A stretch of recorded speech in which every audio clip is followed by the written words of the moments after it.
किंवा त्याचं डिव्हिजन केलं तर आपल्याला कळतं की ओमचा हा जो खालचा भाग आहे हा लेफ्ट साईडचा ब्रेन रिप्रेझेंट करतो आणि वरचा भाग आहे तो राईट साईडचा ब्रेन रिप्रेझेंट। मग हे काय आहे, तुमचं सबकॉन्शियस आणि कॉन्शियस माइंड आहे। मग सबकॉन्शियस आणि कॉन्शियस माइंड हा जर तुम्हाला अंक दाखवतो म्हणजे काय, 5 अंकवाली जी व्यक्ती असेल की त्याचा मूलांक किंवा भाग्यांक असेल तर ती व्यक्ती ही जास्त करून प्रॅक्टिकल वर्ल्डला जास्त रिलेट नसते। त्यांना स्वतःच्या मर्जीप्रमाणे चालणं आवडतं किंवा कुठल्याही ऑर्डर न पाळणे, फक्त स्वतःचा विचार करून चालणं आहे, त्यांच्याकडे प्रॅक्टिकलिटी हे खूप कमी असते।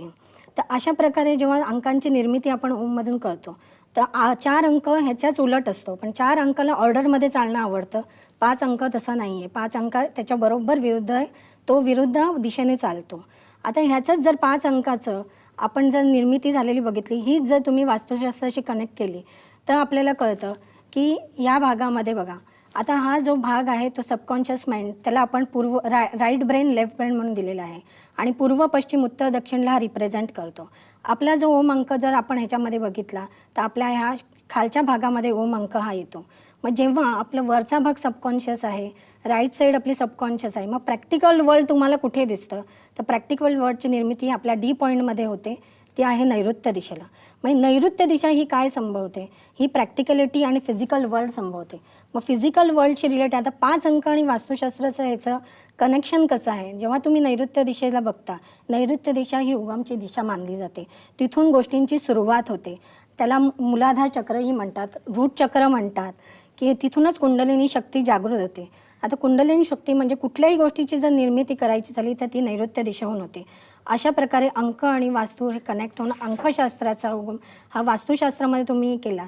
आता जर तुम्ही वास्तुशास्त्राचा विचार केला तर 5 हे अंकवाले लोक असतात, ह्यांचं प्रामुख्याने तुम्ही बघाल तर त्यांची दिशा जी आहे ती पूर्व, दक्षिण आणि पश्चिम आहे। मग ह्यांच्या जर तुम्ही वास्तूचे परीक्षण केले तर तुम्हाला असं जाणवतं की प्रामुख्याने त्यांच्या उत्तर दिशेला किंवा ईशान्य दिशेला किंवा वायव्य दिशेला नक्कीच दोष तुम्हाला 100% सापडतो।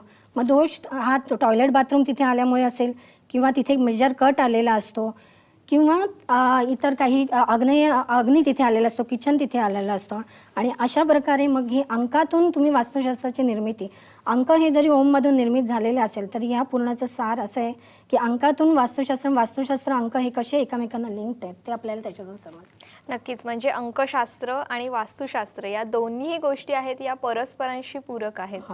नक्कीच मॅडम, आणि तुम्ही ज्याप्रमाणे सांगितलं वास्तू आणि कुंडलीचं देखील मार्गदर्शन तुम्ही करता, तर ते नेमकं कशा पद्धतीने केलं जातं? आपल्याकडे जेव्हा कोणी व्यक्ती येते, क्लायंट येते, तेव्हा आपण त्यांची